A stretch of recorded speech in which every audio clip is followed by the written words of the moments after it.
Welcome to Blind Squirrel Macro, the pod. This is our usual weekly companion to the newsletter. More bushy this week. This time we look at why the portfolio is overweight Europe relative to our US heavy big retirement benchmark. Anyway, I'm coming to you on the morning of Monday, January the 13th, Melbourne time. Quick reminder to make sure you get the show notes for charts and links, plenty in there this week, and if you don't have them, fix that right now by signing up for free at blindsquirrelmacro.com. First up, everything in this podcast is for educational and entertainment purposes only and is categorically not investment advice. Before making any investment decisions, for heaven's sakes, don't listen to a cartoon rodent. Talk to a financial advisor. Well, it's getting giddy, isn't it? Over the weekend, I was forwarded the weekly wrap from Goldman Sachs' fixed income and FX strategy team. Its title, "The US Dollar is King." In a breathless extrapolation from Friday's scorching hot jobs number, the note exhorted Goldman's clients to press their dollar longs versus just about everything, as, I quote, "our favoured expression for the US exceptionalism that continues to dominate." As an afterthought, the note half-heartedly suggests buying the dip in short-term interest rate futures as a hedge against a cyclical turn that is, I quote, "clearly not imminent."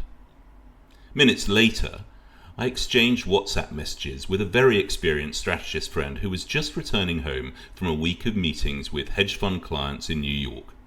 Any suggestion by him in those client meetings that 2025 might not see yet another year of dominance by the Magnificent Seven of US large cap tech was met with universal derision and facial expressions that implied that he had a second head protruding from his neck. Recency bias alert, anyone?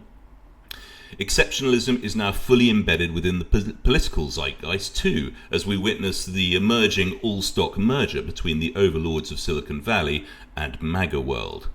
This squirrel muses that Cynic Clegg, Meta's outbound head of government relations, possibly broke Usain Bolt's 100-meter record as he fled from Facebook's Menlo Park HQ the other day, having just seen his boss, the Zuck, book himself in for a 3-hour chit-chat with Joe Rogan. The exceptionalism now appears to extend to geopolitics. A campaigning platform of American isolationism appears to have morphed into some kind of new American imperialism fever dream. Back in November, in Lost Umbrella, your rodent wrote that the afterburners must now be ignited for a European defense apparatus that is already nervous about reliance on the US security umbrella. With hindsight, was this possibly an understatement? The recent statements about Greenland, Canada, Panama have clearly triggered more than a surge of Google searches for the Monroe Doctrine in Europe's corridors of power. It's probably now time to do more than dismiss it as mere art of the deal rhetoric. Now spare me those European plastic bottle cap memes, it's game time. In The Night Before Christmas, and I hope you like the poem, St. Nicholas had some wise words for the squirrel. "Don't count out ye old continent," he said with a grin. "When pessimism's high, that's the time to jump in." Well, in the early days of this new year, pessimism about Europe and the UK has reached extreme levels. Even the most fervent sovereignty purists of the UK's right-wing tabloid press are expressing a touch of envy as they look across to their 54,000 fellow European Inuit cousins of the North Atlantic. I'm talking about the Greenlanders there. The ghastly Richard Littlejohn in last Friday's Daily Mail writes, "Have I got a deal for you, Donald? Forget Greenland and buy Britain instead."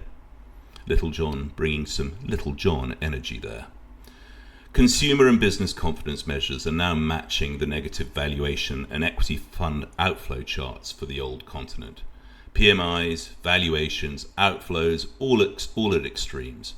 However, historically, collapses in sentiment reliably precede rallies in EU equity markets. Currently, the EU area's economic surprise index is tracking at levels seen only lower once since the 2008-09 financial crisis.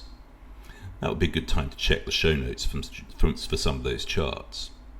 Your rodent firmly believes that now is the time to focus on what can go right in the old continent. Positioning is so negatively skewed against European risk assets that it would not take very much at all to trigger dynamic returns. Never forget that some of the best investment returns are enjoyed during the transition from dire to improved. The new US administration would appear to be creating the kind of geopolitical tectonic plate shifts that might finally force an end to the continent's political stasis and provide the impotence for a popular/populist, tomato/tomato reinvestment in actual growth. Could, for example, Germany finally relax its debt brake and embrace fiscal stimulus? Could the European Commission now look to embrace Mario Draghi's 328-page The Future of European Competitiveness report? Is now time for serious consideration to be given to some consolidation in Europe's banking and telecom markets? An end to hostilities in Ukraine would appear to be high on the MAGA shopping list. If so, would $500 billion of Ukraine reconstruction plus European defense investments to replace a diminished US security umbrella not seem like an obvious source for a near-term economic win? Is Europe's exposure to potential US tariffs really as extensive as the scary headlines suggest, especially once adjusted for services which are exempt and local US production by European companies? And also, especially if the continent is able to balance trade deficits rapidly with purchases of US LNG to replace the energy that previously came from Russia. Finally, what if China finally starts to stimulate its own economy in earnest? That would be great news for Europe's struggling exporters. None, I repeat, none of the above is priced in right now. Now, this rodent has got his money where his mouth is. Last week, we launched BUSHY, a long-only multi-asset portfolio comprised of listed ETFs. The equity component of BUSHY is unashamedly underweight US assets relative to its big retirement benchmark, which is a Vanguard target date fund. We made the argument in the BUSHY launch note that investors are now not being adequately compensated in terms of equity risk premium for holding US shares. Clear risk premium daylight remains on offer for Eurozone and other international equity assets. One of the key building blocks of BUSHY's international equity allocation comes in the form of WisdomTree's International High Dividend ETF, ticker DTH, Delta Tango Hotel. 74% of DTH's assets are Europe-based, and around 72% of DTH is allocated to old economy sectors such as financials, industrials, utilities, energy and materials. Those sectors are low beta, average for all constituents is 0.84. We're very much liking that factor for most of our international equity exposure. In terms of valuation, the DTH portfolio is trading at a substantial discount to both the MSCI EFA, which is the index of ex-US equities, and as well as its own trading multiple history, and that's on an EV to sales, EV/EBITDA, and price earnings ratio basis. What's more, DTH's correlation with global equities has dropped dramatically in the past 5 years and is very much a low vol asset. Meanwhile, you get paid to wait. For all of those catalysts that I just mentioned, DTH indicated dividend yield of 5.37% is 2.6% above the ECB's current policy rate.